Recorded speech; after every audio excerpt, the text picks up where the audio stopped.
Let's talk about normal distribution. This is something that we see whenever we collect data from all kinds of different places. And oftentimes when you collect data, it tends to group around the average. And if we graph that, it looks like a bell. And that's what we call the bell curve.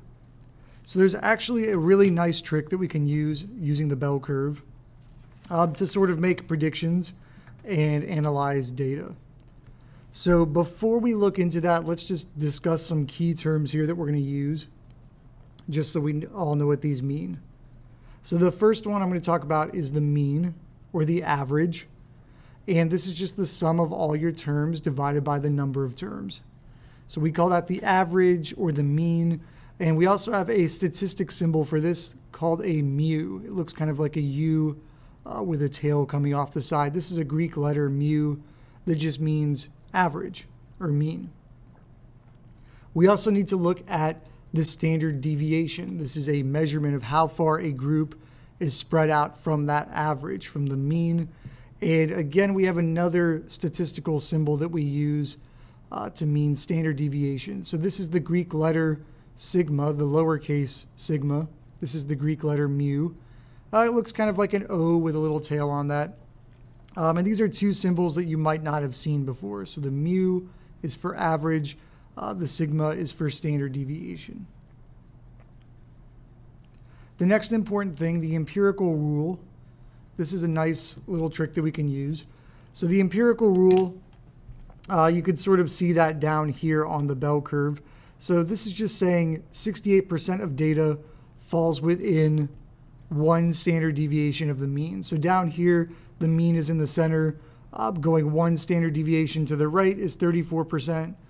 Going the other direction is another 34%. So together, these make up 68% of all the data is usually going to be grouped pretty closely to the mean within one standard deviation, either positive or negative. And then just going out further, 95% of data would be within two standard deviations. So going out to here, this is 13.5 plus 34 plus 34. Over here, another 13.5.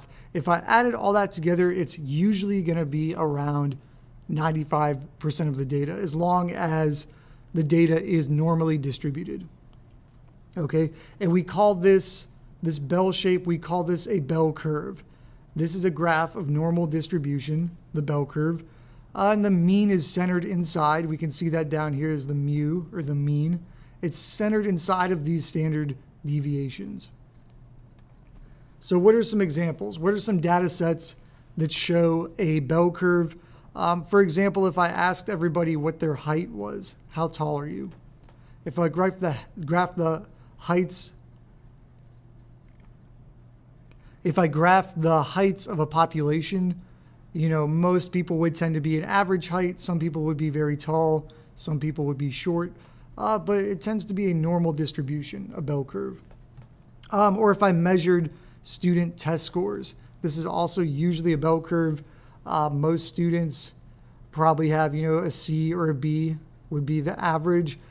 Some students have an A or a B plus up here. Other students might have a D or an F down here. But the average tends to be usually around, a C or a B, something like that.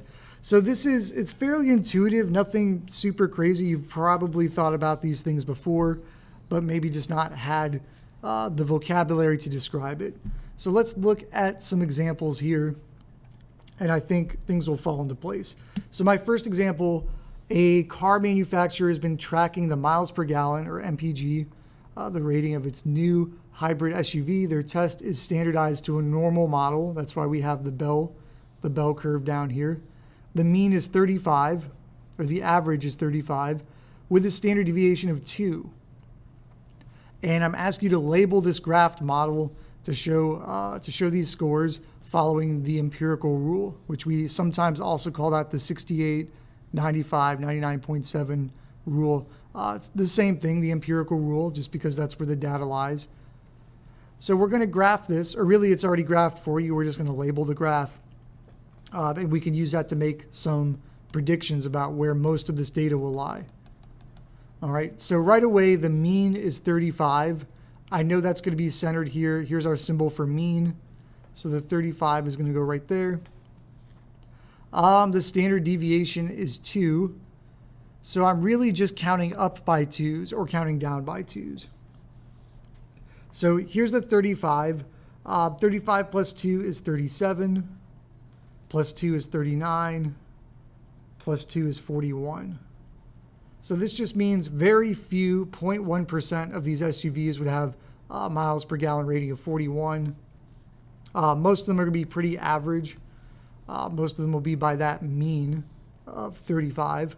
And we also need to count down in the negative direction. So 35 minus 2 is 33. Minus 2 is 31. Minus 2 is 29. All right, so just labeling that graph with the mean, the standard deviation. The last part here I'm asking is what interval would you expect the central 95% of these miles per gallon, this data, to be found? So really, the central 95% is within 2 standard deviations. So here's -2, here's +2. So most of our data is going to be kind of in this area. So from 31 to 39, that would be our range of data. All right. And that's really it. So nothing too crazy here. It's just kind of reading graphs, analyzing, knowing what the mean is, knowing how to find the standard deviation. And for these problems, we're not really worried with calculating the standard deviation from the formula. It's kind of already given to us in the problem. So let's look at another one. Okay, so kind of the same question here, just some different data. This says, me, Mr. H, I'm tracking the progress of my students on their last chapter test. And again, I'm going to standardize this to a normal model. It looks like the test mean is 78, so I can write that here in the center. This is normally distributed. It's not skewed to the left or the right or anything. It's just a normal bell curve. And the standard deviation is 4. So again, we're going to label this graph using the empirical rule, which just means I'm basically counting by 4s. So 78 plus 4, that's going to give me 82. All right, plus 4 is 86. Plus 4 is 90. All right, so maybe not such a good test. The average here was 78. A few students got A's, most of them getting C's. We also need to go back 4, so 78 minus 4 is 74. Minus 4 is 70. Minus 4 is 66. All right, just like the last question, kind of asking the same thing here. Where would we expect that central 95% of data? That's going to be here inside this bell curve. Or I could also ask, where's the central 68% of data, right? For 95, that's going to be the same place again. That's going to be 2 standard deviations. Or if I asked you 68% of data, that would be in here, right, from here to here, just in case you see that on a different question. But let's go with that. So the central 95%, that's up 2 standard deviations and back 2 standard deviations. So that's going to be from 70 to 86. So most of my students scored at least a 70 to an 86 on this test. All right, let's look at one last one here. Just kind of the same thing, but hopefully a little extra practice is good. So this says, an agricultural scientist measuring the growth of new plants. And again, we're standardizing this to the normal model, to this bell curve. And we're going to use the empirical rule. Looks like the average or the mean stalk height, so measuring the height of these plants, is 14 centimeters. And the standard deviation, let's use this color, standard deviation is about 1.5. So here I'm just counting by 1.5. So up from 14 is going to be 15.5. Plus 1.5, that's going to be 17. Plus 1.5 is 18.5. And we also need to go back as well.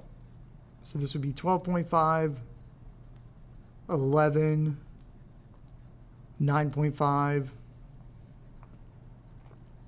And again, what interval do we expect the central 95%? So that's in here, 95% of the data. If I add up all these percentages, I would get about 95.